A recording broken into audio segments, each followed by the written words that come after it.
What's up and welcome to My Point of View. I am your fat and opinionated host, and when it comes to these true crime cases, we always focus on the suspect, and we focus on the victims, and we even talk about the victims' families, and how these crimes affect them emotionally, and rightfully so.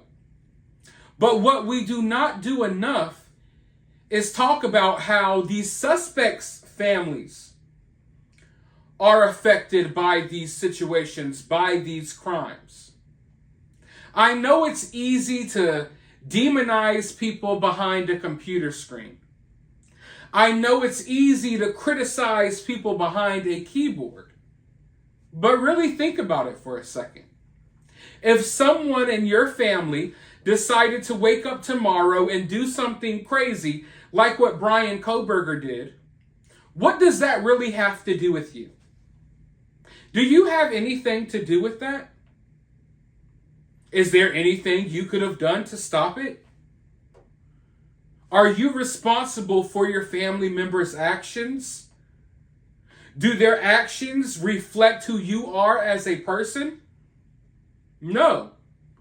I know personally, I'm not that close with much of my family. I don't talk to my family that often. If one of my family members decided to do something crazy, that ain't got nothing to do with me. I don't even talk to these people. You understand what I'm saying? You catch my drift. So when it comes to these cases, I don't think we really dive into that enough, but make no mistake about it. More often than not, and there are definitely a lot of cases where the family members are to blame as well, but more often than not, the families of these victims are the families of these suspects, of these evil people. They're victims in this stuff as well. I don't think that most of the family members of these crazed killers would want their family members to do something like they have done. Now, in the case of Bryan Kohberger, there has been a good bit of discussion surrounding his family. Early on, I believe there was a lot of doubt. I think there was a lot of curiosity, let's just call it that. Because a lot of people were wondering, did this family know? Did this family try to protect Bryan Kohberger after he committed this crime? And I'm still iffy about that cross-country trip. No one will ever convince me that it was normal. But after looking into this situation for months now, I honestly believe that Bryan Kohberger's parents are a victim in this as well. Now, did they do something while parenting Bryan Kohberger that led him to be the type of person he is? I guess that's a discussion we could have. But it is now being reported that Bryan Kohberger's family is struggling financially. His sisters have been fired from their job simply because Bryan Kohberger is their brother. Now, do you think that is right? I'll get into how I feel about it in just a moment, but first, let's watch this clip so we can all understand what's happening here. Then, as always, I'll be back with my opinions and thoughts. Let's go ahead and roll that beautiful bean footage. So tonight we've got some exclusive new reporting about the family of Bryan Kohberger, the suspected Idaho student killer. I can report for the first time tonight about the deep impact that his arrest for the brutal murders of 4 University of Idaho students is having on both his parents and his siblings. You know, we've heard from the families of the victims about the unimaginable impact the murders have had on their lives, but we've not heard from the Coburgers except for a statement they released soon after the arrest. And I have now learned that Kohberger's 2 sisters have both lost their jobs since the murders and were let go because of their relationship with their brother, Bryan Kohberger. Kohberger's older sister was a school counselor, and we know his younger sister, at one point at least, was working as an actress. Both of Kohberger's parents are retired, and I'm told the family is in very, very bad shape financially right now, especially because the sisters are now unemployed. You'll remember we caught a glimpse of Bryan's dad riding in the car with his son when Indiana police pulled Kohberger over in December as he was making that cross-country trip from Idaho to Pennsylvania. That was just weeks after the murders. I've also learned that the family has not visited Kohberger in jail. A lot of people have been asking me this on Twitter over the last couple of weeks, whether or not they've made the trip back to Idaho to visit the jail. They have not. Though I've been told that they have talked to Coburger on the phone. You remember the statement Coburger's parents initially released back in January expressed condolences for the victims, but added that they will continue to love and support our son and brother while promoting his presumption of innocence. And now we know that even his sisters just being related to Coburger has really taken a toll on their livelihood. It's a situation my next guest, unfortunately, really knows about all too well. Carrie Rawson is the daughter of Dennis Rader, perhaps better known as the BTK killer, for Bind, Torture, and Kill. She's also the author of A Serial Killer's Daughter, My Story of Faith, Love, and Overcoming. And Carrie joins me now. Carrie, thanks as always for coming on with me. I really appreciate it. And you just have such an interesting perspective on these kinds of situations. Kohberger's sisters, from what we know, there's no evidence that they had anything to do with the murders, but now we're learning that they have lost their jobs because of their connection to their brother. Did anything like this happen to you or your family? What do you make of it? Well, first, I think it's important to remember that Kohberger's family, as far as we know at this point, are crime victims. So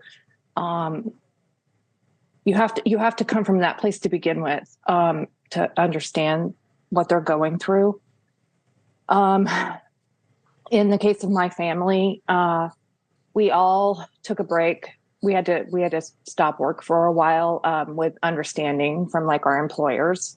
So my one of my uncles, my dad's younger brother, he took an early retirement from Boeing in Wichita. He was kind of approached by management and then asked them for help.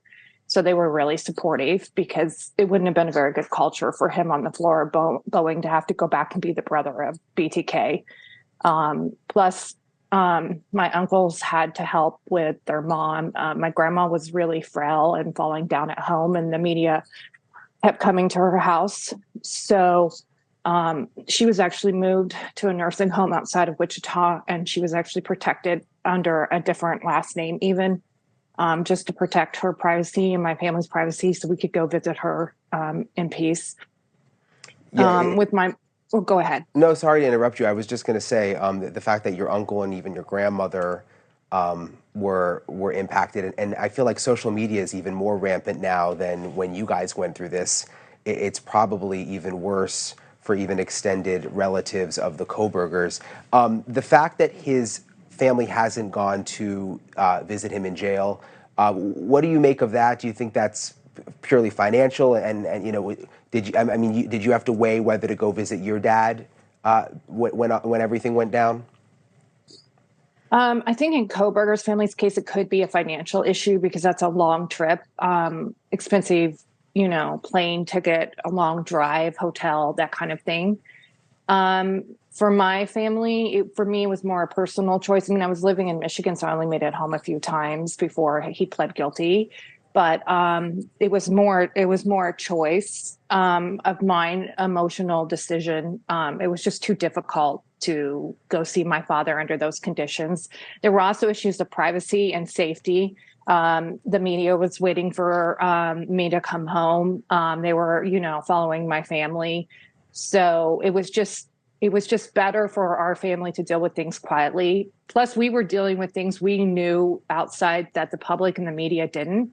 So we were in a position of trying to manage, knowing my father was guilty, knowing he had confessed, and trying to just deal with everything that we were being put through.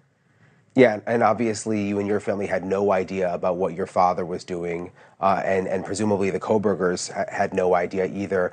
Carrie, thank you so much for coming on tonight and for being such a voice for victims everywhere. We really appreciate You know, I wonder that if these evil people who carry out acts like Bryan Kohberger is accused of doing, I understand that often they're selfish, narcissistic people. But I wonder if they ever think about their own families before they do what they do. I wonder if they realize how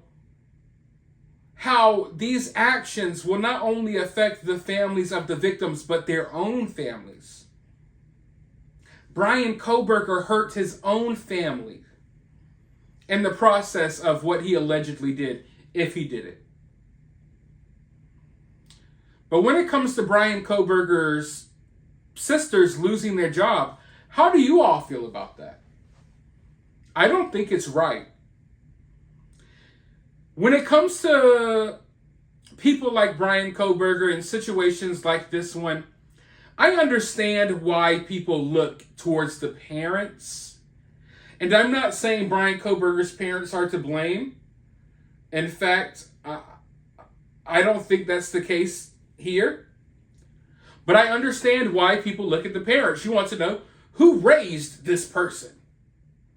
Because I know the way I was raised, I would never even imagine doing something like Coburger did.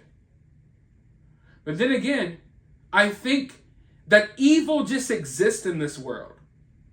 And sometimes it manifests itself in people, regardless of their upbringing. So when I'm looking at this situation, you know, it's hard for me to really sympathize with these people.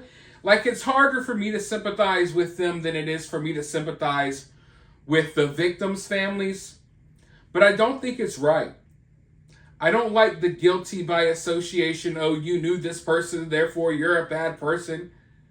I don't like that. But in this scenario, you know, Bryan Kohberger's sister is a counselor, therapist, shrink that works with kids. I checked her out. She had pronouns in her bio. And, you know, when I see stuff like that, I think maybe you're not the best person to counsel kids in the first place. Also, let's just be real here. Okay?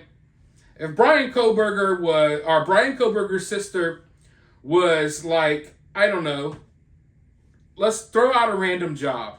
If she worked at freaking the mall, I don't think people would see as much of an issue with it. But Bryan Kohberger's sister is someone that works very closely around kids who are having issues. And I understand why people would look at her sideways. Like, hey, I don't know about you all, but if I had a kid that needed counseling, I kind of wouldn't want them to go to the counselor whose brother is in jail for murdering 4 students at University of Idaho. You know what I mean? Think about it. You got your kid, right? Your kid's going through some issues. You want them to talk to someone. You take them to see someone, and it's Kohberger's sister. I don't know about you all, but I would turn right back around and walk right back out the door. I'm just being honest. And listen, you're not going to get this honesty anywhere else. Okay? One thing I've learned is people are afraid. They're deathly afraid to actually speak the truth when it comes to any news story. It's so weird. But yeah, looking at her bio, the pronouns, seeing that she's related to someone who did something like this, and she's working with very delicate minds who are already experiencing problems of their own, some of them experiencing problems like the problem Kohberger probably has, I wouldn't necessarily want her around my kids. I'll just call it what it is. But I don't think it's right necessarily for Bryan Kohberger's family to lose their jobs behind this. I don't like that. You know, I'm not calling for Kohberger's sister to be fired here. it's not something that I necessarily want, but if it was a different job, I would be more sentiment. I would have more sympathy. But because this is a very delicate job where you're working with young minds, and you got someone in your family that's done something really whacked out, I don't know. How do you all feel about it? That's what I'm interested in hearing. Because you all hear from me all the time. I like hearing from you all. I love reading these comments because all of you all have different point of views. Often you leave things down in the comment section that I have to go, you know what? That's a great point. So leave some great points down in the comments below, even if they're points that go against how I feel. I'm open to anything.